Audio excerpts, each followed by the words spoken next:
ఇక్కడ 2 దశాబ్దాల తర్వాత టీడీపీ గెలిచింది. పార్టీ నేతలు కార్యకర్తలందరూ ఫుల్ హ్యాపీగా ఉన్నారు. అయితే ఆ ఆనందం 3 నాళ్ల ముచ్చటగానే మారిపోతోంది. రోజుకొక వివాదం అక్కడ ఎమ్మెల్యే మెడకు చుట్టుకుంటోంది. అధికారంలోకి వచ్చామన్న సంతోషం కూడా క్యాడర్లో కరువైపోయింది. ఇంతకీ ఆ ఎమ్మెల్యే ఎవరు? ఏంటా వివాదాలు? ఉమ్మడి గుంటూరు జిల్లా నరసరావుపేట నియోజకవర్గం ఒకప్పుడు తెలుగుదేశం పార్టీకి కంచుకోట. పార్టీ ఆవిర్భావం నుంచి వరుసగా 5 సార్లు ఆ పార్టీదే గెలుపు. టీడీపీ తరపున మాజీ మంత్రి కోడెల శివప్రసాదరావు ఎమ్మెల్యేగా గెలిచారు. 2004లో నరసరావుపేటలో సైకిల్ పార్టీ తొలిసారి పరాజయం పాలైంది. అప్పటి నుంచి 2009, 2014, 2019 ఎన్నికల్లో టీడీపీకి అదే సీన్ రిపీట్ అయింది. 2004, 2009లో కాంగ్రెస్ నుంచి పోటీ చేసిన మాజీ మంత్రి కాసు కృష్ణారెడ్డి ఎమ్మెల్యేగా గెలిచారు. 2014, 2019లో వరుసగా 2 సార్లు వైసీపీ తరపున పోటీ చేసిన గోపిరెడ్డి శ్రీనివాసరెడ్డి శాసనసభ్యుడిగా విజయం సాధించారు. 2 దశాబ్దాల పాటు పేటలో తెలుగుదేశం పార్టీ గెలవకపోవడంతో పార్టీ క్యాడర్లో నిరాశ అలుముకుంది. అయితే ఏడాది క్రితం జరిగిన ఎన్నికల్లో మళ్లీ టీడీపీ అభ్యర్థి చదలవాడ అరవింద్ బాబు ఘన విజయం సాధించారు.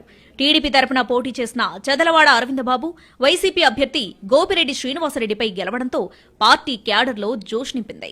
అయితే మొదట 3 నెలలు అంతా బాగానే ఉందనుకున్నా తర్వాత గెలిచిన ఆనందం టీడీపీ క్యాడర్లో తగ్గిపోతూ వచ్చింది. ఎమ్మెల్యే అరవింద్ బాబు తీరుపై వరుసగా వస్తున్న విమర్శలు కూడా నియోజకవర్గంలో కలకలం సృష్టిస్తున్నాయి. ఎమ్మెల్యేగా గెలిచిన తర్వాత నియోజకవర్గంలో ప్రధాన సామాజిక వర్గానికి చెందిన నాయకులను ఎమ్మెల్యే అరవింద్ బాబు దూరం పెట్టారని పార్టీలో ప్రచారం జరిగింది.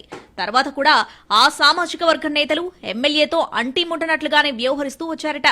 ఇదే సమయంలో నరసరావుపేట ప్రభుత్వాసుపత్రిలో ప్రతిష్ఠించేందుకు తెచ్చిన కోడెల శివప్రసాదరావు విగ్రహాన్ని పక్కన పెట్టడం దుమారాన్ని రేపింది. విగ్రహాన్ని పక్కన పెట్టాలని ఎమ్మెల్యే అరవింద్ బాబు ఆదేశాలిచ్చారని సూపరింటెండెంట్ చెప్పడం తెలుగుదేశం పార్టీలో కలకలం సృష్టించింది. తర్వాత జరిగిన పరిణామాలు పార్టీలో విభేదాలను బయటపెట్టాయి. నరసరావుపేటలో మొదటి నుంచి టీడీపీకి వ్యతిరేకంగా ఉన్న కాసు కుటుంబాన్ని ఎమ్మెల్యే అరవింద్ బాబు పొగడటం అనేక వివాదాలకు తావిచ్చింది. ఈ కామెంట్స్ పై ఎమ్మెల్యే సొంత పార్టీ నేతల నుంచే అరవింద్ బాబు తీవ్ర విమర్శలు ఎదుర్కోవాల్సి వచ్చింది. ఇక నియోజకవర్గంలోని ప్రముఖ శైవ క్షేత్రం కోటప్పకొండ సమీపంలో మట్టి తవ్వకాలు తరలింపు వ్యవహారంలో ఎమ్మెల్యే అనుచరులు ఉన్నారన్న ఆరోపణలు కూడా పార్టీలో పెద్ద ఎత్తున వినిపించాయి. ఎమ్మెల్యే పేరు చెప్పి భారీ ఎత్తున అక్రమ మట్టి తవ్వకాలు చేపట్టారనే విమర్శలున్నాయి. నరసరావుపేటలోని లిక్కర్ డిపోలో కాంట్రాక్టు ఉద్యోగుల వ్యవహారంలో అరవింద్ బాబు తలదూచాడు. ఏకంగా ఎక్సైజ్ శాఖ రాష్ట్ర కార్యాలయంలో అధికారులపై ఒత్తిడి తీసుకురావడంపై పార్టీ అధిష్టానానికి కూడా ఇబ్బందికరంగా మారింది. ఇదే విషయంపై ఏం జరిగిందో కూడా పార్టీ ఆరా తీసింది. ఇటీవల నరసరావుపేటలో ఓ వ్యాపారి దొంగ బంగారం కొన్నాడు. దీనిపై సదరు వ్యాపారి దగ్గర పనిచేసే ఉద్యోగిని పోలీసులు అదుపులోకి తీసుకున్నారు. ఈ వ్యవహారంలో అరవింద్ బాబు తలదూర్చారని సదరు వ్యాపారిని కాపాడారని కూడా ఆరోపణలొచ్చాయి. ఈ ఘటనపై నరసరావుపేట మాజీ ఎమ్మెల్యే గోపిరెడ్డి శ్రీనివాసరెడ్డి కూడా అరవింద్ బాబుపై విమర్శలు చేశారు. పార్టీ అధికారంలోకి వచ్చిందన్న ఆనందం కంటే వరుసగా పార్టీలో వివాదాలు రావడం చర్చనీయాంశంగా మారాయి.